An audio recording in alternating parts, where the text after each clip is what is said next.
Welcome to Fun and Fundraising, everybody, the podcast where we talk with people behind top nonprofit galas and signature fundraising events to showcase how they positively transform their communities. I'm your host, Rob Giardinelli, and today I'm really excited to have two great guests on. The first is Warren Tranquada. He is the president and CEO of the AT&T Performing Arts Center, and Chris Heinbaugh, who is the VP of External Affairs for the AT&T Performing Arts Center. That's a venue located in Dallas, and they're going to be having a gala coming up soon called the Bravo Gala.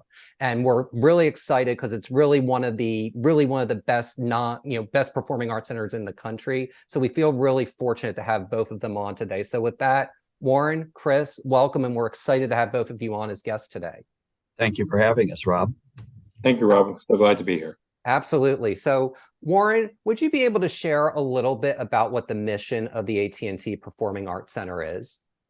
Sure, happy to, Rob. And your question is timely. We actually just released a new version of our mission statement a few weeks ago. So your audience is among the first to hear this.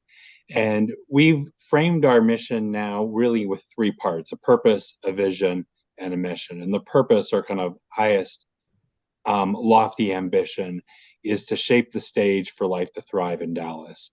Beyond the pun in there, which I rather like, of stage, of course, I think the real message we're trying to get in there is that as an arts community, we have an impact on economic development, on the way people are able to make sense of the world around them, and even from an urban development standpoint, the impact we have on city infrastructure, et cetera. Our mission, which is really what we do, is to be a vibrant cultural hub that provides, operates, and activates exceptional spaces for artists, artistic organizations, and the community. And there, really, we view ourselves as being an organization that can help bring to life spaces, whether they're the spaces that we own and control or spaces that we're invited into in communities around the city. And this is really ultimately, and this is where our vision comes in, to enable economic and artistic growth in our city. You know, I love how you weave all three of those components in, because they are really all interconnected. And I love how, Warren, how you really shared really kind of the journey of that. And, what I want to do from here is I want to talk a little bit about how each of you became involved with the organization and kind of how that, and your passion, because that really, I think, will kind of speak to the mission a little bit. And, I'd like Chris to start first, just because, I'm a media person and Chris is a media alumna. So I want to hear a little bit about your journey of how you got, went from media and how you transitioned, to, being the VP of External Affairs at the AT&T Performing Arts Center. Well, it goes back. I moved here to Dallas in 2000. And at the time I was with Channel 8, and I was covering City Hall and Dallas at the time. And that is when really the center, the campaign to build the center, was really taking off. So I ended up doing stories on that and other stories as the arts district grew. The Nasher Sculpture Center went in. And One Arts Plaza went up. So all of this was taking shape. And so I was covering it from a journalistic standpoint. Then in 2007, I became the chief of staff to Mayor Leppert. And Mayor Leppert was the mayor when this center finally was completed and opened. So I was kind of the liaison, because now I knew all these people because I've been doing stories on them. And then in 2011, when the mayor left his position, I stepped in and came in here at the Performing Arts Center. I've been here 12 years now. Wow. And, what made you choose, because really after you do a career in media, the world is your oyster to a degree, insofar that you can really do any one of a zillion different things. What made you choose the AT&T Performing Arts Center? Well, again, I'd kind of seen it from this small little idea, and through the fundraising, and had seen the idea grow, and watched as what the vision behind the center actually became real. At one point they thought it was going to be all one building, and it became the different venues that you have here now. And that's probably good for folks who maybe are listening not in Dallas, but we have a 10-acre campus in the heart of the Dallas Arts District. We've got an opera house, 2,200 seat opera house that is absolutely stunning, iconic, and just this gorgeous red exterior with this canopy that comes out from it. And then across the street, we have the Wiley Theater, which is a 575 seat house theater. And each of those, the Winspear and the Wiley, both have small black box theater spaces inside. And then we have the outdoor space, which is Strauss Square. It's kind of an amphitheater. And then, of course, the whole park, Salmons Park, tying the whole thing together. So this is not just one building. This is all of them. And then watching these stunning venues come up out of the ground.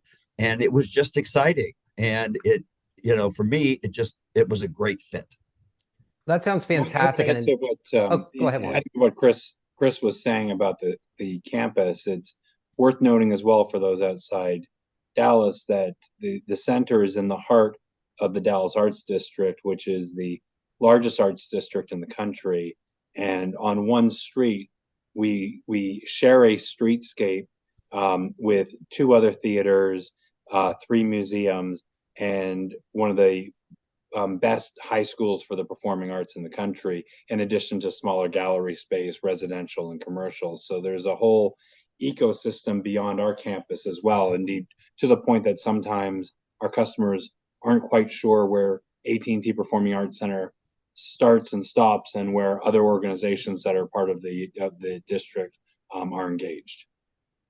I'm glad you brought that up. And, before we hop into how you initially became involved, because I'm really interested in your journey of how you chose Dallas and came here, is, again, you're tying it into, the vision of and the mission of the organization in creating with all these additional spaces that when you're not sure necessarily where one place ends and one begins, it really creates this whole community where every type of person, regardless of the artistic endeavor they're pursuing, can potentially thrive, meet new collaborators. And I love how you two explain that, and how it's really kind of this cohesive space, even though there's distinct, stunning buildings, you're able to really kind of, fuse them together really cohesively. So, with that, I'd love to hear, Warren, a little bit about how you became involved with the AT&T Performing Arts Center and what made you choose coming to Dallas and coming to Texas.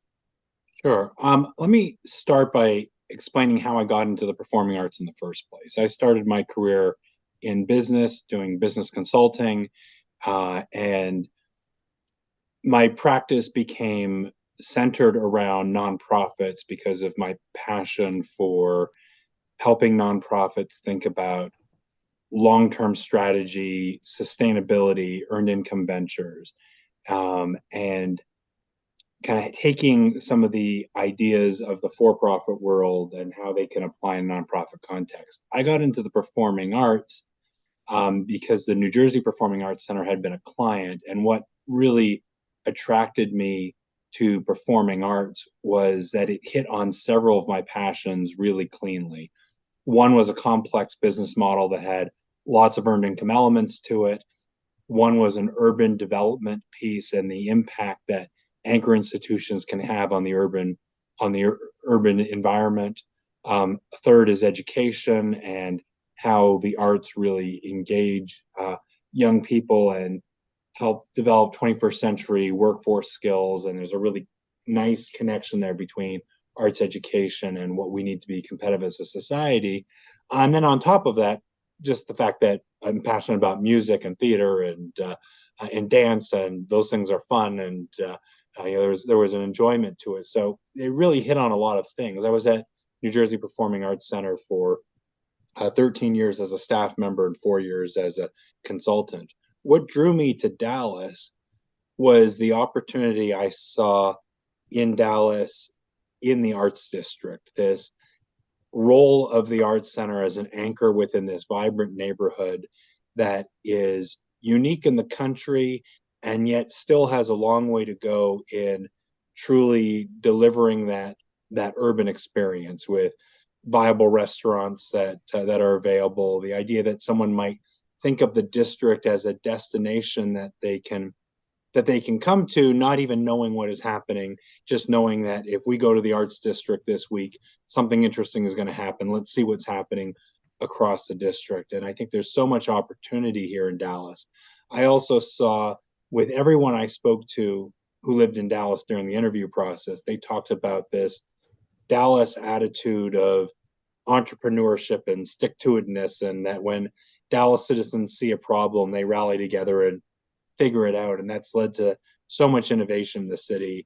It's a really welcoming place that values innovation, and can be a place that someone with good ideas can really thrive. So Dallas itself was a huge driver in the decision to come to AT&T Performing Arts Center.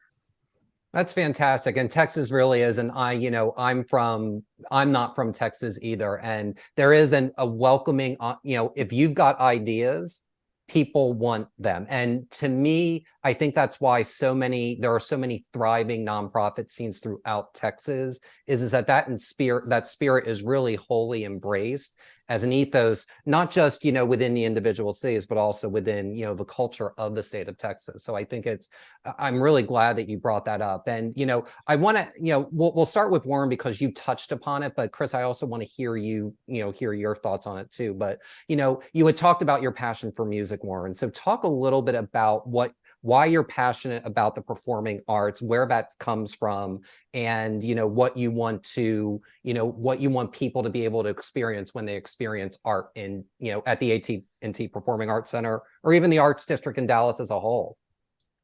I think at its best, the arts bring people together and help them make sense of their world. And whether this be theater or dance or music or opera, ultimately the arts is telling stories that come from a place in the artist that is very personal to them, and it's an interpretation of what they're seeing, and not just through the experience of seeing the art, but in talking about what you've experienced, there can be some really transformational impact for people in making sense of difficult issues. I think also the arts ground people in some experience in their past. I think we all can remember where we were the first time we heard a piece of music that spoke to us, or saw a piece of theater that spoke to us. And I know for me, there's a nostalgia piece when I go and see a classic band that was meaningful to me when I was younger. It has different meaning to me at my current age. I think last year at Newport Music Festival, Joni Mitchell came out of retirement and did a wonderful surprise performance with Brandy Carlisle and some other great musicians, and singing songs that she wrote when she was 20. Now that she's in her late 70s and has had health problems, the same lyrics had completely different meaning. And it was just such a powerful moment to understand the life of this incredible woman through this music, while also kind of reminding, where was I the first time I heard Both Sides Now, or listened to Blue, or one of these pieces that was meaningful to me personally. So I think through the art we can really just gain meaning.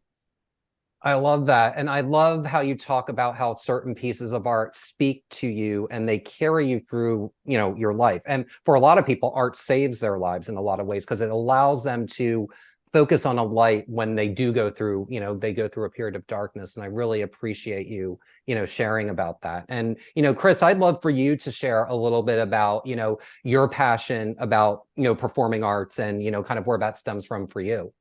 Well, I fell in love with the arts at a very young age. I remember seeing my mother in a play and thinking, and there were kids in the play. And I remember sitting there thinking, why am I not in that play? So I got a degree in theater and did that, made a little bit of a living for a while in Los Angeles, but quickly came to the conclusion that I'm the type of person who has to know where my paycheck is coming from. So not a good fit. Went back to school, went through journalism and got a degree in journalism and in political science. But again, started covering this. But I've always, everywhere I've worked, I've always enjoyed going to the theater, going to the symphony, seeing something different and unusual. And when I came here, there was certainly a vibrant scene and certainly things moving and in motion for the arts district. And what was exciting, and this is, we have at the center, we have 5 resident companies, and that is the Dallas Opera, which is in the Opera House, Texas Ballet Theater, also in the Opera House, Dallas Theater Center, which is in the Wiley, Dallas Black Dance Theater, which performs in the Wiley, and Anita Martinez Ballet Folklorico. So we have these 5 incredible anchors here, but we also have Titus Dance Unbound, which is a dance presenter and brings the most amazing dance companies to Dallas. So they're a partner. We bring Broadway tours. We partner with Broadway Dallas as well. And for instance, they've got Hamilton coming for 5 weeks in May, but it's going to be at the Winspear Opera House for the first time ever. And that's probably the best place to see Hamilton. But on top of that, we of course do concerts, but we also present small and emerging arts groups through our Elevator Project program. So you see groups up for the very first time in Dallas, some just incredible groups that end up performing on our stages. So there is a really wide spectrum of things you can see at the center, which for me has made it just incredibly, I've been doing it for 12 years. It is so exciting because you get to see it all here. And it just speaks to as Warren said earlier, it speaks to the vibrancy of our cultural ecosystem here in Dallas, certainly in the Arts District, but well beyond the Arts District as well. That's really, that's amazing. And I love how you talked about, there's so many different components that go into it. And there's a wide range of programming too. And just to be able to hear Hamilton in that space and how y'all got them for 5 weeks, bravo, pun intended, because that's the title of your gala. Because I know in Austin, I think they were lucky to get 2. So, awesome that, people are going to be able to get to experience that, and some lucky people probably more than once.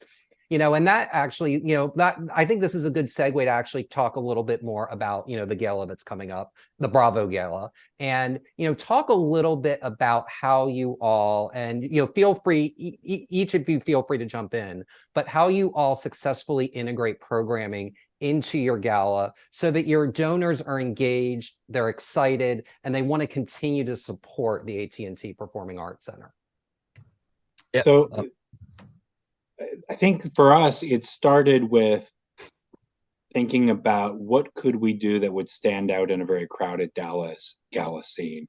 I think Rob, that Dallas is a mecca for really interesting galas and events, and from when we're speaking right now in October through to the end of the year, there's multiple galas every week. So we needed something that would stand out and really represent the best of what we had. And we decided to focus in on our resident companies themselves. And our gala takes the form of a tour through the performances from our resident companies, culminating in a performance from someone that's been brought in from the outside, typically from Broadway, although we've done other things as well. This year, Lake Street Dive will be our featured presenter, but again, that is just one of the performances of the night. We have all 5 of our resident companies will do something during cocktails or dinner to engage people, and we have people moving throughout the facility as well, so that it's not just all happening in one room. It starts in the lobby, it moves up to the PNC members lounge, moves on to our restaurant space and back into the lobby, and then onto the stage for dinner and a final performance. This year with Lake Street Dive, we also had the opportunity. Lake Street was performing the night before, and they happen to be, in addition to being a great artist for people to buy individual tickets to, they're a great gala band. And so we made a very favorable deal with them to keep them here for another night to entertain our guests at the gala, in addition to the public performances happening the night before. I think that for us has been the kind of the secret sauce for making our gala, because as Warren said, there's a wide range of really great galas out there.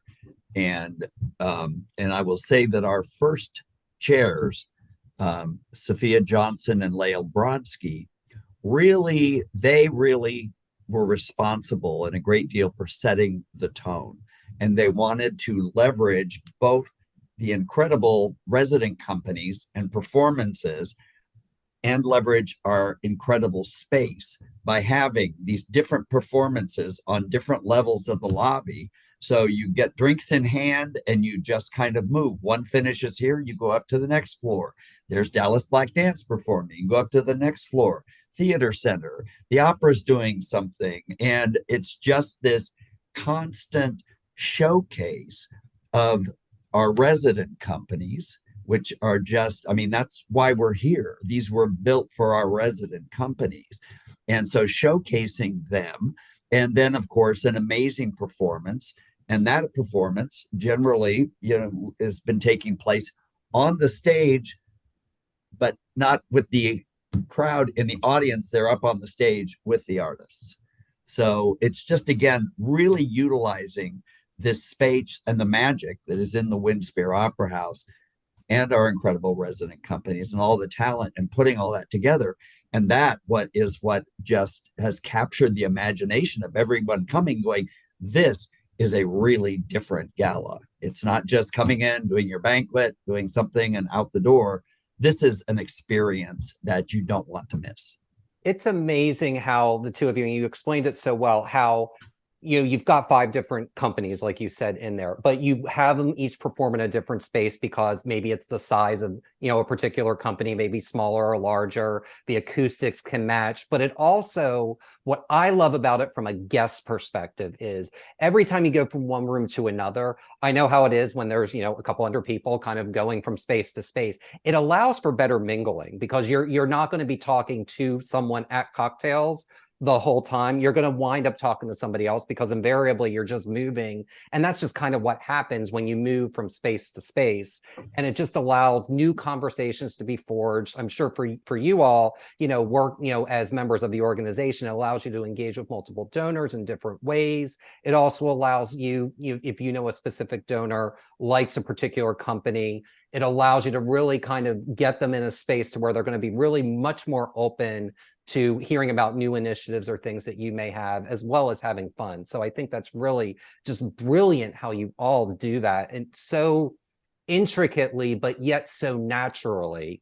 It's almost like a river, just, a boat flowing down the river. It allows you to go from space to space. And I think that's incredible. And it culminates, and Warren touched upon this, it culminates on the Winspear Opera House stage, which is probably one of the 2 or 3 most majestic stages in the United States of any performing arts venue. So, talk a little bit about how this unique experience, being able to dine on a stage, and if anyone hasn't done that, it's really, if you get to do it once in your life and you get invited, go do it because it really is special. How does that help create buzz and excitement around the event to have such a unique perspective when you're dining during the meal? I think guests like to be insiders. And when you're sitting on a stage, you're seeing a perspective of the house that you don't normally get to see as an audience member. Now you're on the stage looking to where the audience would be seating. You're seeing the iconic Moody chandelier from a different vantage point. You're seeing all the backstage equipment and all the ropes and equipment and rigging, soundboards, all lit.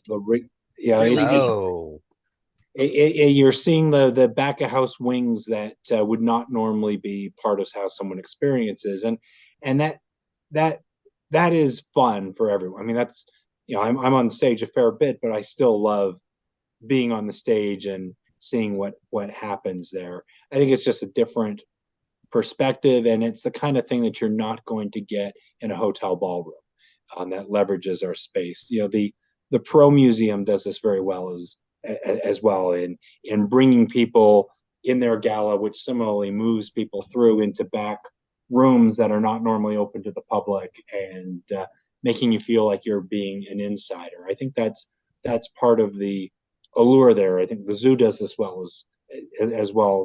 That's it's one of these things that can distinguish us and really take advantage of our space and give a compelling opportunity for people. And I don't think people realize how, if you've ever been in a theater in New York on Broadway, they're not very deep. They're actually pretty shallow.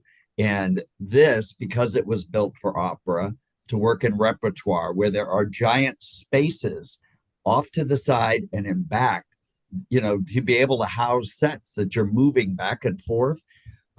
When all of a sudden you're on the stage, and these are again dramatically uplit with color and all sorts of things back there, you're seeing something that nobody almost ever sees. And it's done in a way because we want to share that with you. We want you to see it.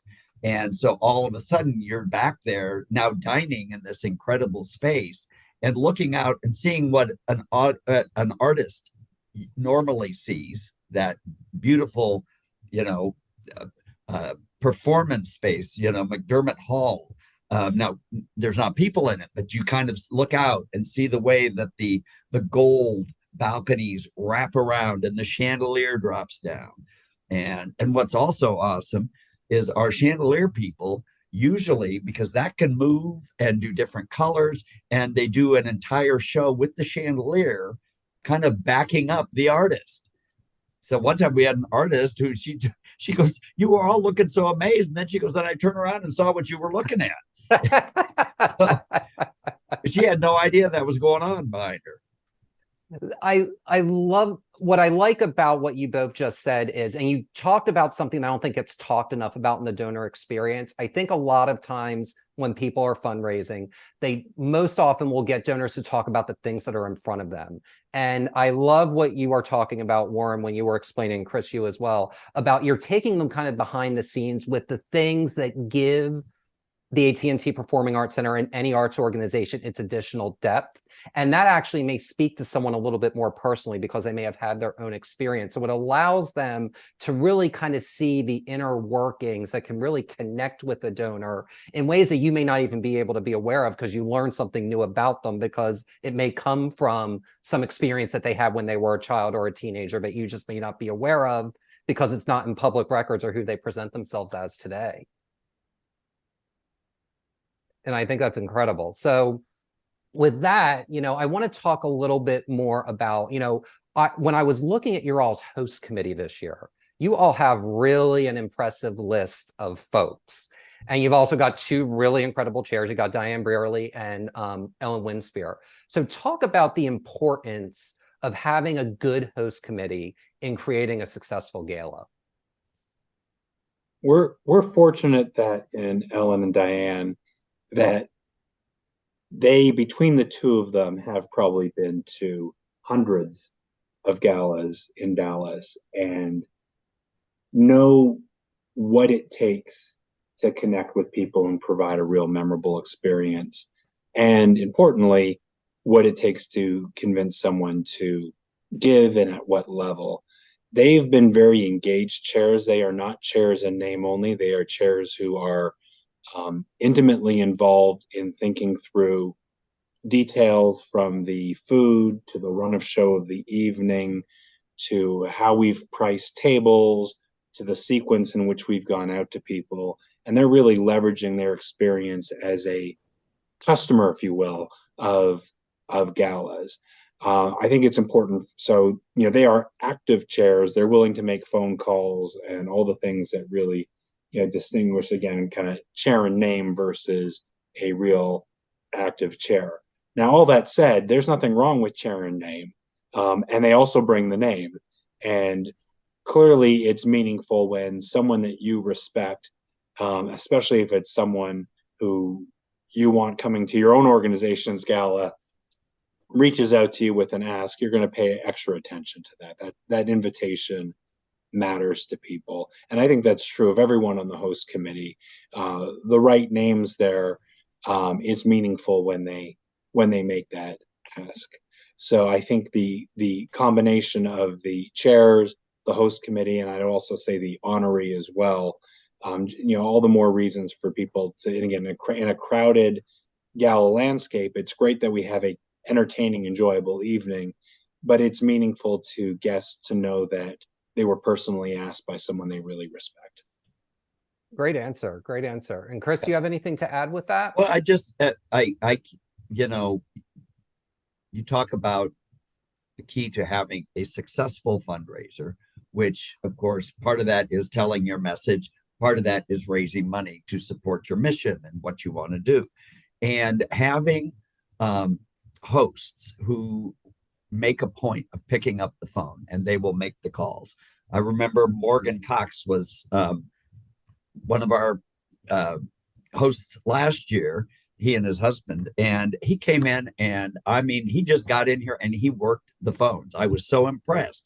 He just absolutely worked the phones, made the calls, got people to buy tables, and many of them were not regular arts patrons either. He tapped other friends and brought them in, which now engaged us with more new people. You know, and Diane and Ellen are like that. They work it like that. And like I said, fortunately, you know, we're still very new in this. This is our 5th gala. So, you know, we kind of started and then COVID happened and then we started back up again.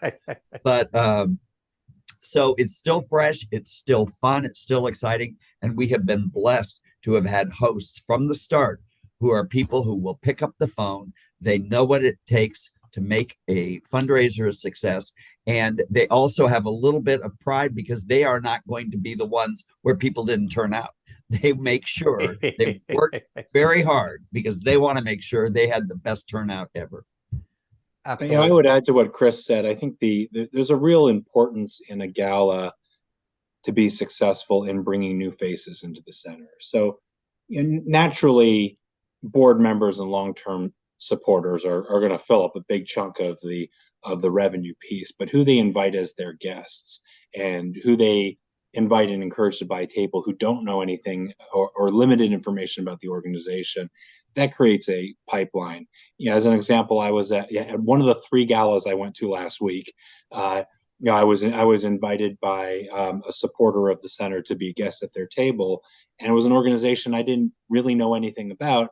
And by the end of the evening, I was prepared to write a relatively small check to this organization to reinforce that I was impressed by what they were doing, and also as a measure of gratitude to the host who invited me. And I think that that could form a relationship with myself and that organization. And again, that's just for a lowly nonprofit executive. Imagine now when we're inviting in folks who have capacity to do a lot more. It's a great opportunity to make new friends. Absolutely. And, that goes to the next question I want to talk about here. And that is, let's talk a little bit about what someone can expect to experience at this year's gala. And, how do you make it so that the new ones feel welcome and the ones that are coming for the 5th time are excited and, want to come back for time number 6. So I'd love for you all to, share, kind of a little bit of what guests can expect at this year's Bravo Gala. Chris, we'll start with you. Okay. Yeah. Well, we always try to, mix it up a little bit. So it's not exactly the same. So, of course, we'll have the artists or resident companies pick what they want to perform. So those performances are always a little different. And in the past, we have generally had our dinner in the lobby.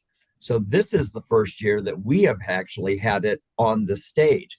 Usually it's gone in the lobby and then we've moved in there for kind of cocktails and dessert for the performance and kind of to recognize our honorees. Well, this time we're moving the dinner in there. So you get to spend more time in that just elegant, exciting, glimpse of backstage space. And so that's a big piece of this. And then we'll have a little after party, which we haven't done before. We'll have an after party in the lobby, which is exciting because usually we'll wrap up and everyone's still wanting to have a good time. Boogie on down. So now we're going to move that out, and that'll be kind of, so again, we try to mix it up a little bit. So it's not always the same. There are little surprises, and you're always going to have one group that wants to hang out, and then there's a group that it's time to go home. But either way, we're trying to make sure that everybody continues having a good time and doesn't feel they need to just dash out the door. at The, the the end other there. change we're making this year, and it's a small point, but I think it's an important one. Rob, earlier you talked about the importance of the networking that happens and kind of the forced changes as we move. One piece of feedback we received last year is that the transition times were so tight that people didn't get enough of that networking with other guests. So we're extending the time in between transitions and opening the doors a half hour earlier to allow for a more organic movement of space, make it a little bit less rushed. Yeah, that's because that's important. You'll be sitting there in the lobby and wrapping one performance up, and you'll hear another one starting, and you're like, oh, I got to scoot up the stairs. And so, as Warren said, it's giving a little more time for people to move from one level to the next to catch the next performance.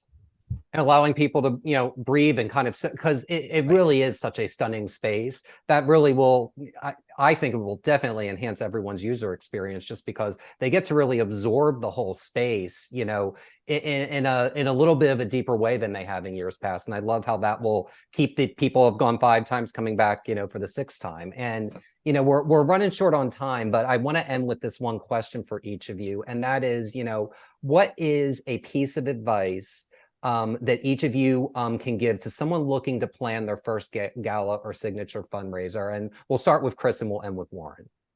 I'd say take chances. When we first started envisioning this, we started thinking, oh, we'll do a regular gala because we hadn't had one and would do this. But Sophia Johnson and Lael Brodsky pushed us to push the envelope. And we ended up with an absolutely stunning gala that is memorable, that people love coming to. They talk about it afterwards for a long time. And it don't be afraid to push the envelope and try something new in the terms of the way you present it. But I would also say, keep it true to who you are. We're a performing arts organization that supports, as Warren said, these artistic spaces, and we provide them to our resident companies. So having those folks engaged, that stays true to who we are as an organization and our mission. Great answer. And Warren? I would get back to what we talked about earlier, Rob. There are so many events in Dallas. Again, I went to 3 galas last week alone, and we're just getting started in gala season when this is being recorded. And I think you have to really step back and say, what is it about this gala that's going to draw people in? And the best place to start is, what are your strengths? What's the most compelling thing your organization can do in telling its story and giving someone an experience that they might not be able to get? When obviously, if you have your own space, the space would be a big piece. But if you're renting a hotel ballroom or another space, what's the most interesting space you can offer, and what can you do from an entertainment and education standpoint that really highlights what's special about your organization? Because the sad truth is, these things can start blending together after a while as you go to so many of them, and you want to be the one that people remember. And when they're deciding between 2 or 3 things on the same night, and I even had that situation last week, 2 things I wanted to go to on the same night. Which one are you going to choose? It's going to be the one that has a special memory for you, that was a little bit different.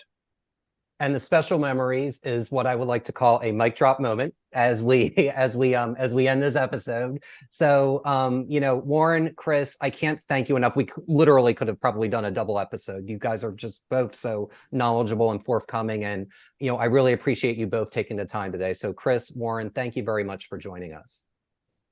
Thank you, Rob. And the AT&T Performing Arts Center's Bravo Gala will be held on November 18th, 2023. At the Winspear Opera House in Dallas, Texas. For more information, please visit attpac.org. And that will do it for this episode of Fun and Fundraising. I'm your host, Rob Giardinelli, reminding you to keep it fun, keep it interesting, and your guests will have a great time. Have a great day, everyone, and take care.